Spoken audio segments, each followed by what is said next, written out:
Section 2.1 part 2, we take the idea of two variables in two equations and expand it to a system of three equations and three variables. So systems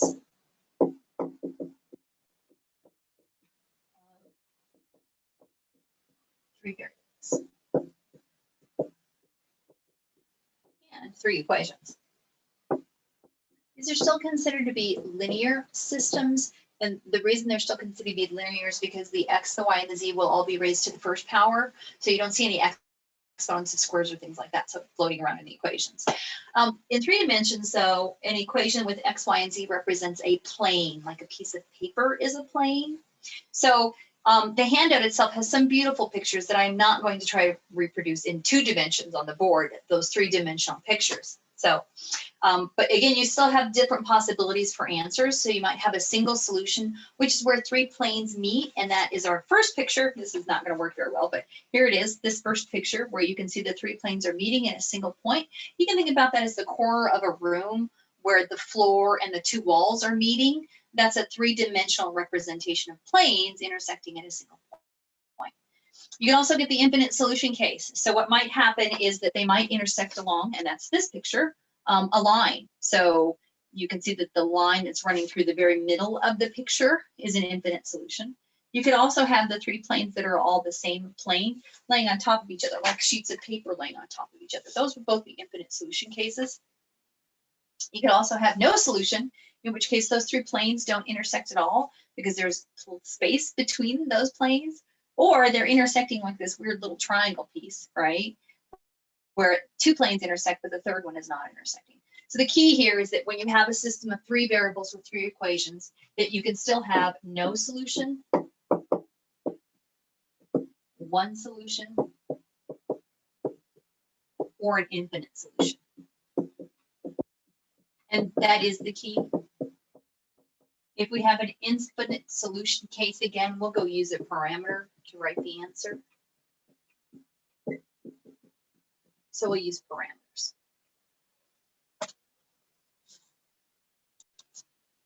So as we move into our next section, we're going to discover a matrix approach to solving systems of equations. You're not actually going to have to solve a system of 3 equations using the elimination method yet. So then we're going to skip straight to writing the equations from the word problems. So example 3 on the handout talks about the management apartment rent-a-car has allocated $2.25 million to buy a fleet of new automobiles consisting of compact, intermediate, and mid-sized cars.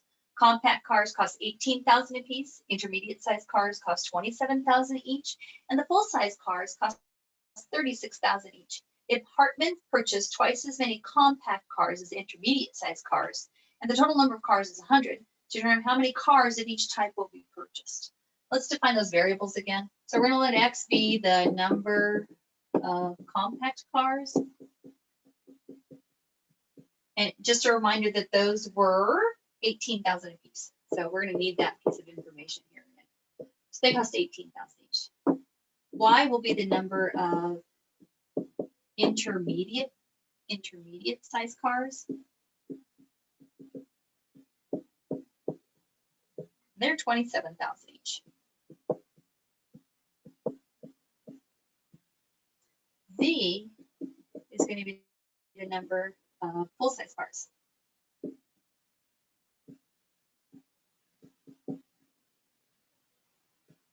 And they're 36,000 apiece. So we've defined our variables so we know what we're talking about. We know altogether we have 2.25 million in order to buy the fleet, and we need 100 cars. So X plus Y plus Z is going to be equal to the 100 cars that we need. We also know that the price per car adds into that 2.25 million.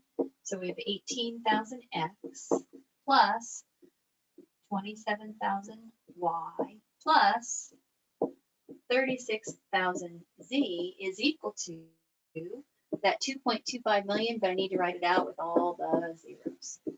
Now, when we go to solve this in the next section, I'll come in and divide everything by 1,000 to get this number to be more reasonable to deal with. But because we have 3 variables, an X, a Y, and a Z, we need a third equation. 3 variables, 3 equations. So the third equation comes from the sentence, if Hartman purchased twice as many compact cars as intermediate sized cars. So twice as many compacts. So the number of compact cars is bigger. So I'm going to let the compact cars, which is X, be 2 times the number of intermediate cars. So if I have 5 intermediate cars, then 2 times that would give me 10. So the number of compact cars is double the number of intermediate cars. And there's our system of 3 equations. Now, if we were going to solve them, I would do a straight substitution to begin with. I would replace the X in both of these equations with 2y, and then you're down to just Y's and Z's, which we know how to do from the previous work. In general, I would try to take the system of 3 equations with 3 variables, do a substitution, and take it to 2 equations with 2 variables. Let's write another one just to make sure we have a handle on 3 equations and 3 variables.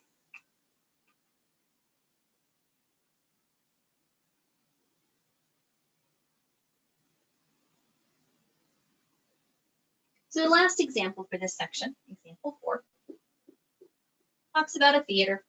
So a theater has a seating of 900 and charges $4 for children, $6 for students, and $8 for adults. Boy, it's having a hard time focusing, isn't it? At a certain screening with full attendance, there were half as many adults as children and students combined.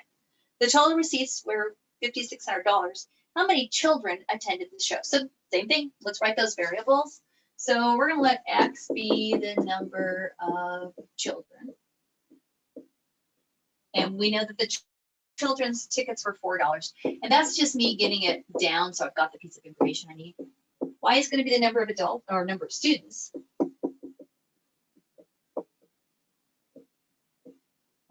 And they're $6 each. And then finally, the number of adults is going to be Z, and they were $8 a piece. Number of adults. It goes on to tell us that we know what? We have a seating capacity of 900. That tells me that the number of adults, the number of children, and the number of students is going to be the 900. We also know that we gained $5,600 in the total receipts for one day.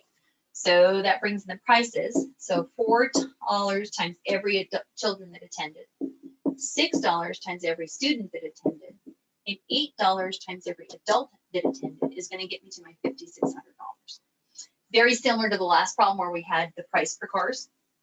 But we need that third equation. So to get that third equation, it says there were half as many adults as children and students. Half as many adults as children and students. So we're going to come in and say that the children and students combined would be X plus Y. And there are half of that number would be equal to Z. So let's make sure that makes sense.